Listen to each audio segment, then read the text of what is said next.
Hello everyone, my name is Turaj Lale and today I'm going to talk about the chaotic continual learning. This is a joint work with Mojtaba Faramarzi, Irina Rich and Sarah Chandar. In the context of continual learning, catastrophic forgetting has been discussed as one of the biggest issues, in which the model forgets about the task that it already learned as it learning new tasks by parameter updates. Most proposed approaches in the context of deep learning for catastrophic forgetting feed the data in batch incremental format to the models, in which for each task the model go over a lot of samples and update the parameters for several epochs. However, in some contexts like few-shot learning, it's not always possible to feed the model with lots of data. In addition, our brain has a dynamical system structure. Dynamical systems are systems that are not random, but they are sensitive to initialization.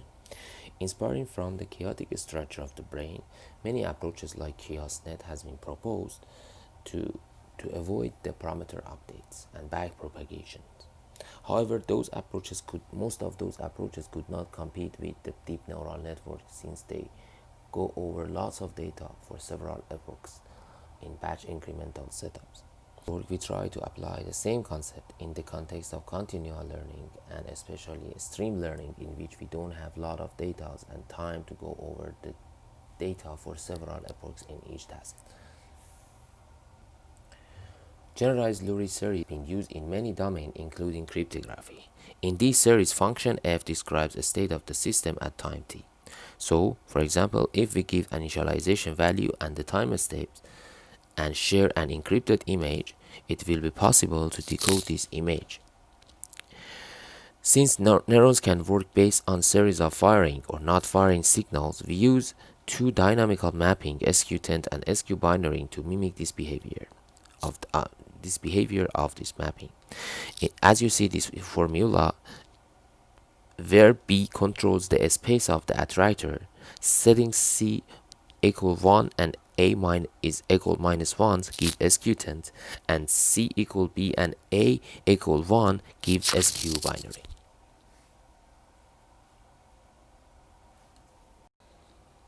For training at time t, set of samples of new classes arrive in either batch incremental fashion or as a stream of data. In this case, we have thatthe, which is a subset of thetrain, where t is the task time. For n samples from either IID or non-ID observation of X, I, and C pair, where Ci is a member of C, and C is the set of all classes that a stream learner should learn at time t. For each sample xi, the stream learner creates the vector pi, that is the extracted feature from xi. Then the stream learner computes in representations for m samples of class ci that have seen at time t as follows. The batch incremental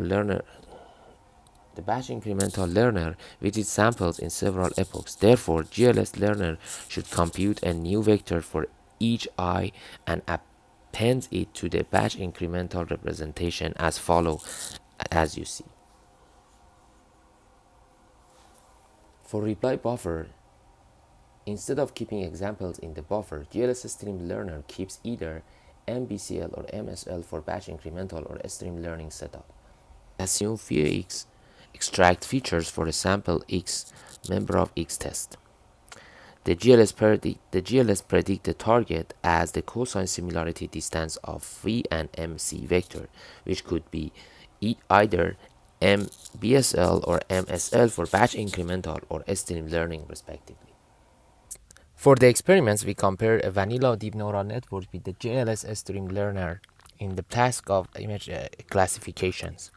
So we used 4 different data sets, including MNIST, CIFAR, permuted MNIST, and Omniglot, and our result shows our approach compared to a stream learner setup has better performance, as you see in the charts in the left side, but it also shows slightly the same or even better performance compared to the batch incremental setup. All in all, our continual stream learner by nature suffered less catastrophic forgetting compared to vanilla deep neural network, and it shows there might be other approaches compared to deep neural network that could be considered in the context of continual learning.